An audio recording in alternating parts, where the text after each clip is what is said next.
Hello students, आज हम लोग बड़ा ही इंपॉर्टेंट टॉपिक डिस्कस करने वाले हैं। एक बहुत ही इंपॉर्टेंट टीचिंग मेथड है जिसको हम कहते हैं सुपरवाइज्ड स्टडी या परिवीक्षाधीन अध्ययन। हिंदी वाला ध्यान सुन लेंगे। परिवीक्षाधीन अध्ययन या पर्यवेक्षित अध्ययन भी कह सकते हैं या सर्वेक्षण के साथ अध्ययन भी कह सकते हैं। इसका जो सही वर्ड आएगा इसका वही आएगा परिवीक्षाधीन अध्ययन। तो आज का हमारा टॉपिक क्या है? The supervised study lesson. यानी अगर हमें कोई लर्निंग करानी है बच्चों को तो उसका सुपरवाइज्ड स्टडी का मतलब क्या होता है, उसके टाइप्स क्या होते हैं, इसकी नीड क्या होती है, ये सारे डिस्कस आज हम लोग करने वाले हैं। तो सबसे पहले बेटा सुपरवाइज्ड स्टडी का मतलब समझ लो। सुपरवाइज्ड का मतलब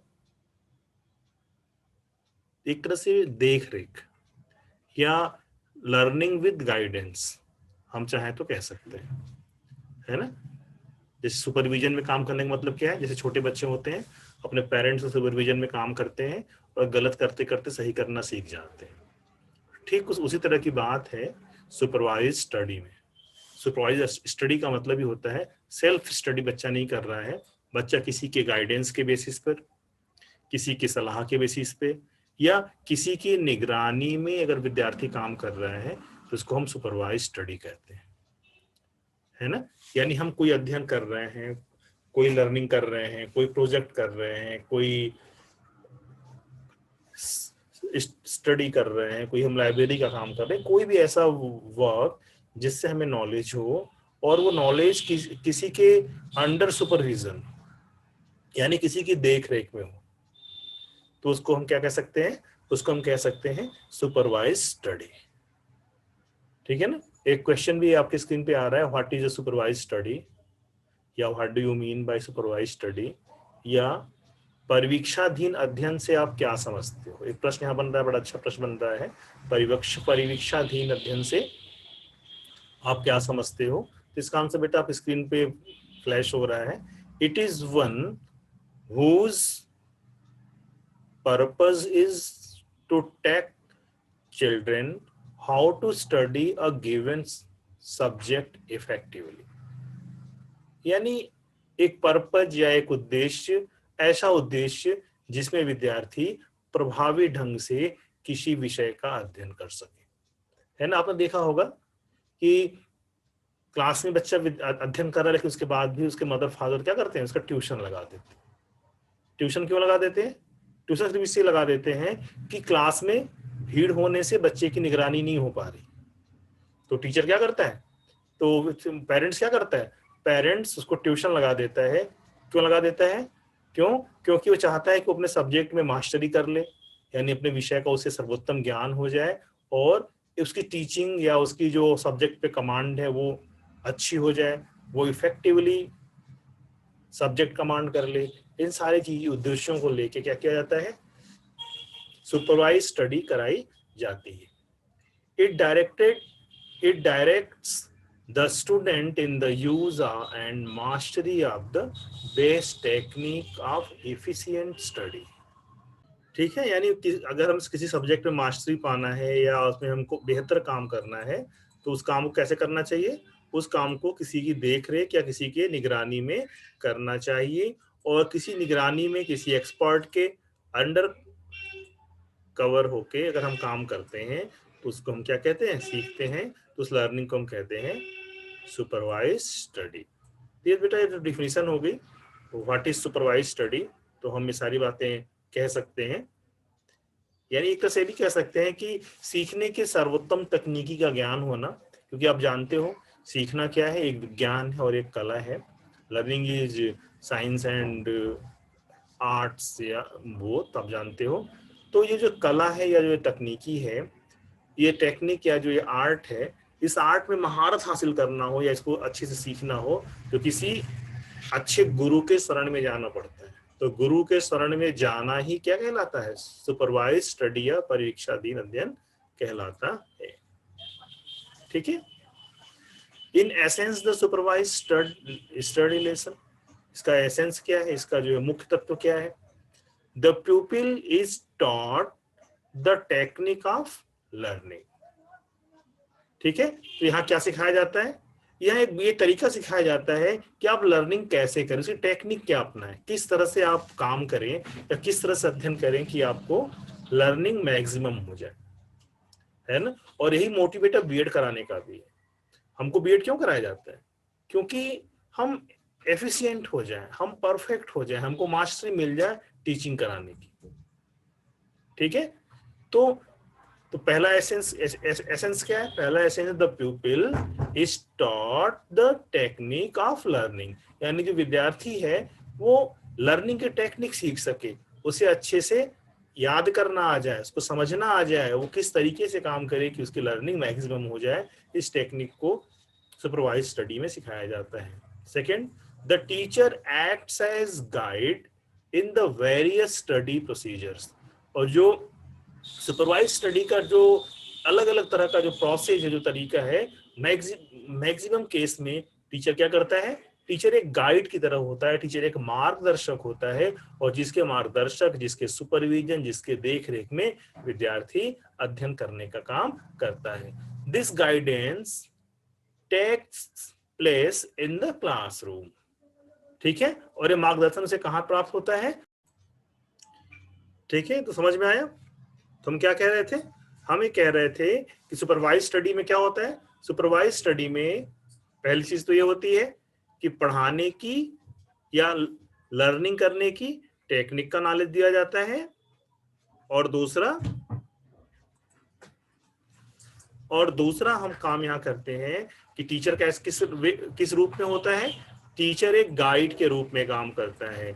और ये सारा का सारा प्रोसीजर कहाँ पे होता है, उस विद्यार्थी की कक्ष में, जहाँ पे वो जो सी कक्षाएं हैं उस कक्षाओं में सारा काम किया जाता है। यानी यहाँ से क्या समझ में आ रहा है, यहाँ पे समझ में आ रहा है कि जो सुपरवाइज स्टडी है, जो परीक्षाधीन अध्ययन, वो क्या करता है, वे बच्चों को लर्निंग की टेक्निक सिखाता है, वो विद्यार्थियों को गाइड करता है, और इसको गाइड वो कहाँ पे गाइड करता है, वो उसकी कक्षाओं में उसको गाइड करने का काम करता है। अब बात हम करते हैं बेटा नीड की, इसकी नीड क्या है या इसकी आवश्यकता क्या है। तो बेटा वो जो नीड्स आपके स्क्रीन पे फ्लैश हो रहे हैं, मैं इनको बारी बारी से रीड कर रहा हूँ और आपको समझाने का भी कोशिश कर रहा हूँ। जो फर्स्ट नीड है, many student of the failure and drop out in school are due to the poor study habit. कई बार ऐसा होता है कि विद्यार्थी फेल हो जाता है, स्कूल भी छोड़ देता है। क्यों छोड़ देता है, क्योंकि उसको पढ़ने की बैड हैबिट लगी होती है, वे अच्छे से पढ़ नहीं पाता। कैसे लर्निंग करी जाए, कैसे स्टडी करी जाए, कैसे टाइम मैनेजमेंट किया जाए, ठीक है, स्टडी का जो सही वे क्या है उनको पता नहीं होता। तो क्या करते हैं, वे बार बार एक क्लास में फेल हो जाते हैं। जब वो असफल होते हैं तो क्या करते हैं, वो ड्रॉप आउट हो जाते हैं। ड्रॉप आउट का मतलब विद्यालय छोड़ के घर बैठ जाते हैं। कई बार ऐसा भी होता है कि पेरेंट्स का प्रेशर है तो बच्चा क्या होता है, बच्चा घर से विद्यालय के लिए चलता तो है, लेकिन रास्ते में वो कहीं और चला जाता है और फिर राइट टाइम अपने घर पहुंच जाता है। क्यों, क्योंकि उसको एक फोबिया हो जाता है कि मैं अब नहीं पढ़ूंगा। ठीक है, उसका कारण क्या है, उसका कारण सिर्फ यही है कि उसको जो स्टडी करने की, जो पढ़ने की जो हैबिट है, उसकी जो हैबिट है वो पुअर होती है, वो खराब होती है, जिसके कारण क्या होता है, वो कक्षा में फेल हो जाता है और फिर वो विद्यालय छोड़ने पे विवश हो जाता है। तो ऐसी कंडीशन में हमें सुपर, तो बात समझ में आ रही है। तो पहला कारण क्या समझ में आया, पहला कारण ये समझ में आया कि जो विद्यार्थी है, जो ड्रॉप आउट चाइल्ड है, अगर हमें उन्हें केयर करना है, उन्हें मेन स्ट्रीम में वापस लाना है, तो हमें सुपरवाइज स्टडी को अपनाना पड़ेगा अपनी टीचिंग टेक्निक में। दूसरी नीड क्या है, many homes do not have proper study condition. ढेर सारे ऐसे परिवार हैं जहां बच्चों को पढ़ने का सही माहौल नहीं मिल पाता है ना, उनके अध्ययन की उचित व्यवस्था नहीं होती। तो ऐसे कंडीशन में टीचर क्या करता है, बच्चों को गुड हैबिट देने का प्रयास करता है और उनको सुपरवाइज करने का काम करता है कि ऐसी स्थिति में तुम कैसे पढ़ाई अपनी कंटिन्यू रखो। Third, there are improve technique to study that need to be taught to student. ठीक है, जो स्टडी करने की जो स्पेशल टेक्निक्स है, जो बेहतर जो जो विधियां हैं, उन विधियों से बच्चों को परिचित कराना, उनकी आदतें डलवाना, ताकि वो कम समय में ज्यादा नॉलेज वो गेन कर सकें। तो ये इसके लिए भी आवश्यक है, क्योंकि एक जो नॉर्मल चाइल्ड है जो मेहनत तो करता है लेकिन अचीवमेंट अच्छा नहीं कर पा रहा है ना, तो वो कैसे मेहनत करे, कैसे पढ़ाई करे, कैसे अपनी स्टडी हैबिट्स को वो मेंटेन रखे, या कैसे उसको इम्प्रूव करे, ये सारी भी इसकी नीड है। ठीक है, weak student specially need supervise study. जो बहुत ही कमजोर विद्यार्थी हैं, जो बार बार फेल हो जाते हैं, उनको निश्चित रूप से सुपरवाइज स्टडी की आवश्यकता पड़ती है। बेटा ये सारी नीड्स हो गई सुपरवाइज स्टडी की, कि हम क्यों सुपरवाइज स्टडी करें, हम परीक्षाधीन अध्ययन अध्ययन के साथ के द्वारा बच्चों को हम पढ़ाएं। तो कुछ कारक थे, कुछ उसके कारण थे, वो 4 कारण हमने आपसे भी डिस्कस किए। ठीक है, अब बात आती है बेटा फॉर्म ऑफ सुपरवाइज स्टडी। इसका फॉर्म क्या है? ठीक है, सुपरवाइज स्टडी हम कितने तरह से कर सकते हैं। जो पहला जो इसका तरीका है वो है इंडिविजुअल सुपरवाइज स्टडी। ठीक है, इंडिविजुअल सुपरवाइज स्टडी का मतलब क्या? एक विद्यार्थी को अलग से गाइड करना, जैसे ट्यूशन में होता है। ट्यूशन में क्या होता है, बच्चा मैथ में वीक है, तो पेरेंट्स क्या करते हैं, मैथ्स के एक बड़े अच्छे टीचर को खोजते हैं और कहते हैं भैया इसको आप देख लो, इसको आप अच्छे से पढ़ा लीजिए, इसकी मैथ ठीक कर लीजिए, मैथ में बहुत पुअर है। तो ये बात करते हैं, ये इंडिविजुअल सुपरवाइज स्टडी का पार्ट होता है बेटा। A child is suppose to graduate to unsupervise study when he has learn the technique of study. ठीक है, यानी किसी इंडिविजुअल पर्सन को, किसी व्यक्तिगत बच्चे को, किसी एक विद्यार्थी को अगर हमें लर्निंग टेक्निक सिखानी है, पढ़ाने का तरीका सिखाना है, तो ऐसे कंडीशन में हम क्या करते हैं, फर्स्ट फॉर्म यूज करते हैं, जिसका नाम क्या है, इंडिविजुअल सुपरवाइज स्टडी। जिसका सेकेंड फॉर्म है बेटा वो है group study. The group is first supervised by the teacher. आपने कई बार देखा होगा क्लास में टीचर जब आता है तो टीचर क्या करता है, टीचर आपको बार बार वार्न करते हैं, बार बार आपको गाइड करते हैं, बार बार आपको बताते हैं कि आपको ऐसे अध्ययन करना चाहिए, ऐसे पढ़ाई करनी चाहिए, ऐसे काम करना चाहिए। ठीक है, इस वर्क या इस टास्क को इस वे में कर लो। ये क्या है, ये ग्रुप सुपरविजन है। बस टीचर क्या कर रहा है, एक साथ एक से अधिक बच्चों को उस पर्टिकुलर टास्क के लिए तैयार कर रहा है, उस पर्टिकुलर टास्क के लिए उसको एडवाइस दे रहा है, उसका गाइडेंस कर रहा है। तो ये चीजें किसमें आ जाती हैं, ये चीजें आती हैं ग्रुप स्टडी में। ग्रुप सुपरवाइज स्टडी का ये पार्ट होता है। इसमें इससे फायदा क्या होता है, इससे फायदा ये होता है कि टीचर का टाइम बर्बाद नहीं होता। अगर इंडिविजुअल एक एक पर्सन को वो गाइड करे और पूरी क्लास को एक साइड गाइड कर दे, एक साथ गाइड कर दे, तो क्या अंतर आएगा, अंतर ये आएगा कि उस विद्यार्थी को या विद्यार्थी को, उस समूह को टीचर को गाइड करने में कम से कम समय लगेगा। ठीक है, जो बेटा जो स्टडी का जो थर्ड फॉर्म है वो फॉर्म है study with books, people or things. ठीक है, तो तीसरा तरीका क्या है, किताबी ज्ञान या किसी वस्तु के द्वारा ज्ञान या किसी व्यक्ति के द्वारा अगर हमें ज्ञान प्राप्त करना है, तो उस ज्ञान को हम कैसे प्राप्त करें, किस तरह से हम सेल्फ स्टडी करें, किस तरह से हम अध्ययन करें, ये सारी बात हम तीसरे टाइप के फॉर्म में हम बताते हैं। उस फॉर्म में क्या होता है, उस फॉर्म को बच्चों को लाइब्रेरी से पढ़ने की योजना बनाया जाता है। वो कैसे लाइब्रेरी में जाएं, कैसे अध्ययन करें, कैसे खुद से अपने को प्रमोट करें, कैसे वो सेल्फ स्टडी की आदत अपने अंदर डालें, कैसे वो अपने हैबिट्स में उसको लाएं कि वो पुस्तकालय जाएं, वो लाइब्रेरी जाएं, वो बुक्स को निकालें, उसको सेल्फ स्टडी करें और अपने को एनरिच करें, और किस तरह से स्टडी करें। सारी बातें जो है तीसरे टाइप के फॉर्म में बताई जाती है। तो आपने क्या देखा, सुपरवाइज स्टडी के कितने फॉर्म हुए, 3 फॉर्म हुए। पहला कौन सा, इंडिविजुअल, दूसरा group, third book, people or thing.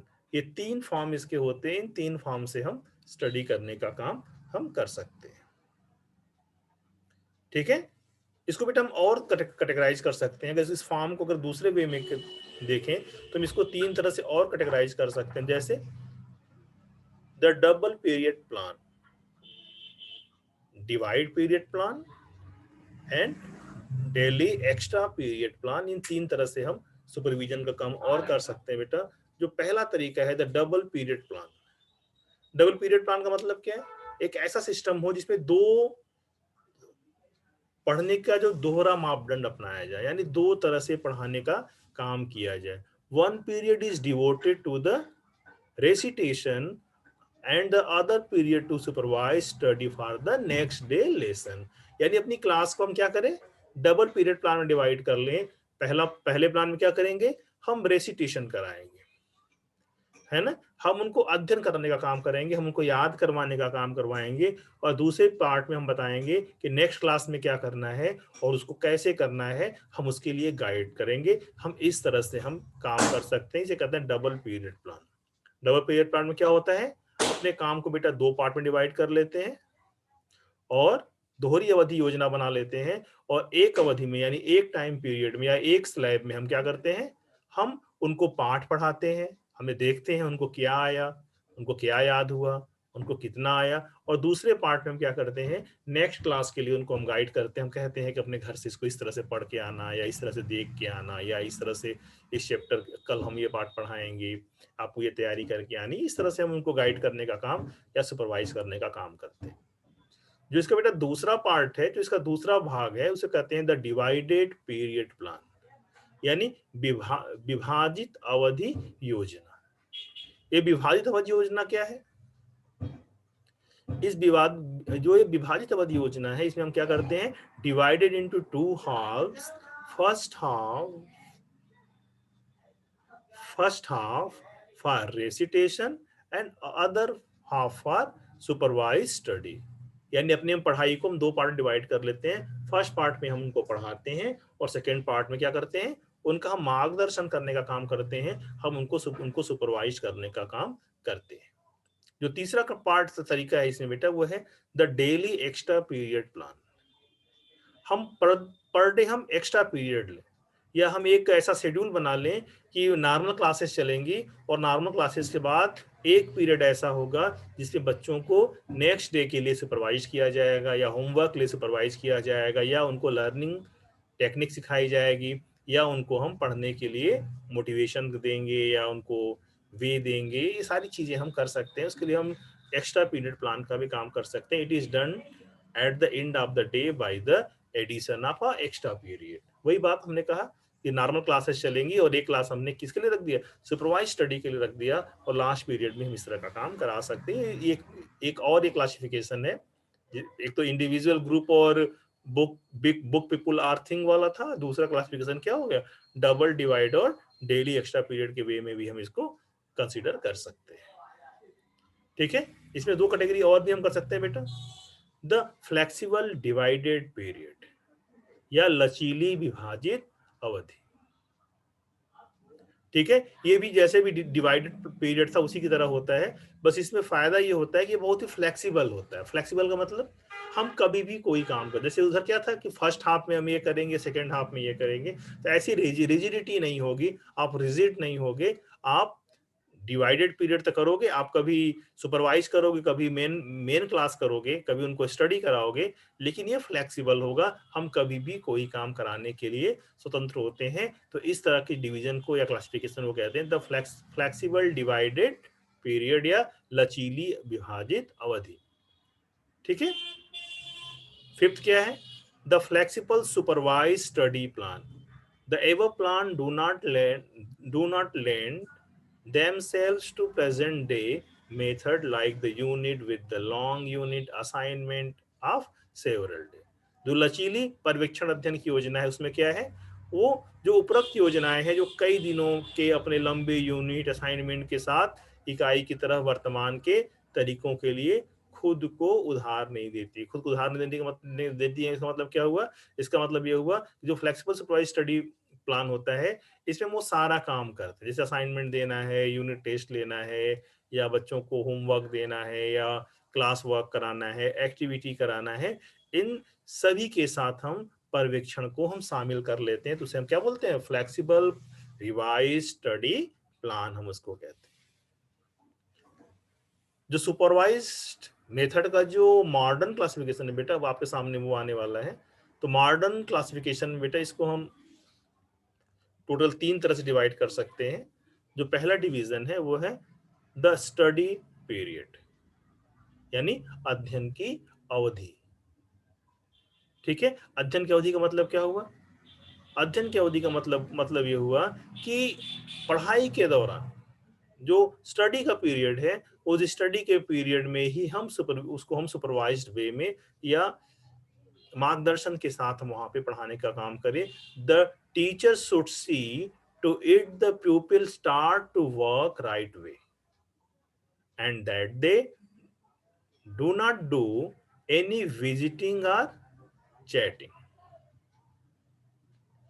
ठीक है, यानी कहने का मतलब क्या है, अध्ययन हो रहा है, बच्चा स्टडी कर रहा है और वो स्टडी के समय ही बच्चों को कंटिन्यूअस वॉच करता है। अगर हमने आपको फेज आप टीचिंग पढ़ाई होगी तो मैंने आपको बताया होगा वहाँ पे इंटरैक्टिव फेज का जो पहला पार्ट है वो यही है कि आप सीइंग क्लासरूम साइज, यानी कक्षा के आकार की अनुभूति करना। तो आकार की अनुभूति करने का मतलब भी वही है, सुपरवाइज स्टडी की बात है। हम ध्यान देते हैं, हम देखते हैं पढ़ाते समय कि बच्चा क्या कर रहा है, कैसे कर रहा है, जो कर रहा है सही कर रहा है कि नहीं कर रहा है, वो शोर कर रहा है या बातचीत कर रहा है, वो क्या कर रहा है, हम उस पर पूरा पूरा फोकस करते हैं। तो ये पहला पार्टिसिपेशन, ये क्लासिफिकेशन हो जाता है द स्टडी पीरियड का। दूसरा बेटा इसमें है वो प्रोग्राम इंस्ट्रक्शन का है। आपने प्रोग्राम लर्निंग पढ़ी होगी, आपने लीनियर प्रोग्रामिंग, ब्रांचिंग प्रोग्रामिंग और मैथमेटिक्स प्रोग्रामिंग, रेखीय अभिक्रम, शाखीय अभिक्रम और रो अभिक्रम के बारे में आपने अपने प्रीवियस क्लासेस में पढ़ा हुआ है। और आपने वहां देखा था कि प्रोग्राम इंस्ट्रक्शन का मतलब ही है कि पहले से निर्देशित या पहले से बनी बनाई चीजों को मशीन के द्वारा, कंप्यूटर के द्वारा, स्लाइड्स के द्वारा या किसी दूसरे वे द्वारा बच्चों तक भेजना, और जिससे बच्चे सेल्फ स्टडी करना शुरू कर ले। ये बेटा सुपरवाइज स्टडी का ही एक मॉडर्न इसका रूप है, जिसे हम कहते हैं प्रोग्राम इंस्ट्रक्शन। ठीक है ना, it make us program text book and teaching machine. क्योंकि मैं वहां पे आपने पढ़ा हुआ था, आप जानते होंगे कि आपको रेखीय अभिक्रम और शाखीय अभिक्रम के लिए मशीन की आवश्यकता होती है, और उसको हम टेक्स्ट बुक फॉर्म में भी हम या उसको कार्ड फॉर्म में भी हम उसको डेवलप कर सकते हैं। और वो करता क्या है, प्रोग्राम इंस्ट्रक्शन का ही मतलब होता है। प्रोग्राम मतलब क्या होता है, पहले से बना बनाया। इंस्ट्रक्शन का मतलब होता है आदेशित करना, यानी कुछ पर्टिकुलर गोल को अचीव करने के लिए हमने पहले से कोई एक प्रोग्रामिंग कर रखी है, हमने पहले से कोई एक सिस्टम डेवलप कर रखा है, और उस डेवलप्ड सिस्टम के अगेंस्ट बच्चों को इंस्ट्रक्ट करके, उनको आदेशित करके उनसे काम कराने को ही प्रोग्रामिंग सेक्शन कहते हैं। और आप जानते हो कि ये सुपरवाइज स्टडी जैसा ही है। तो ये सुपरवाइज स्टडी का ये दूसरा मॉड हो गया। थर्ड मॉड क्या है, साइंस लेबोरेटरी। आपने और जो लेबोरेटरी वर्क होता है बेटा, वो ऑलवेज सुपरवाइज्ड होता है, क्योंकि आप लैब वर्क जब करते हो तो बिना सुपरविजन में टीचर के कर ही नहीं सकते। क्योंकि जो एक्सपेरिमेंट्स हैं वो क्या होता है, जो हम क्लास में थ्योरीज पढ़ते हैं, उस थ्योरीज को समझने के लिए या उसको प्रूव करने के लिए, है ना, हम लैब वर्क करते हैं। और लैब वर्क कैसे होता है, लैब वर्क हमेशा अपने टीचर के निगरानी में होता है। जो इसका, तो ये 3 मॉड हो गया बेटा। मॉडर्न क्लासिफिकेशन में 3 बातें आती हैं। पहला क्या आ गया, स्टडी पीरियड। दूसरा क्या आ गया, प्रोग्राम्ड इंस्ट्रक्शन। और तीसरा आ गया साइंस लेबोरेटरी। ये 3 तरह की स्टडी कर, ये 3 तरह से हम क्लासिफाइड कर सकते हैं सुपरवाइज स्टडी को। ठीक है, अगर हम इन 60 सुपरवाइज स्टडी की बात करना चाहें तो हम कह सकते हैं कि सुपरवाइज स्टडी ऐसा वे है या ऐसा तरीका है जिसमें टीचर की निगरानी या किसी एक्सपर्ट के देख रेख में विद्यार्थी लर्निंग करते हैं। टीचर कंटिन्यूअस उनको मॉनिटर करता है और उनको गाइड करता है। ठीक है, और टीचर गाइड कैसे करता है, टीचर उनको लर्निंग की नई नई टेक्निक्स बताता है, तरीके बताते हैं, कैसे आसानी से चीज़ों को याद कर सको, किस तरह से काम करो। ये सारी तरह की जो गाइडेंस टीचर देता है वो सुपरवाइज्ड स्टडी का ही पार्ट होता है। ठीक है, तो मेरी तरफ से बेटा ये आपका ये लेसन पूरा हुआ। टॉय स्टडी का। अगर कहीं से कोई डाउट हो तो आप हमसे डिस्कस कर सकते हैं।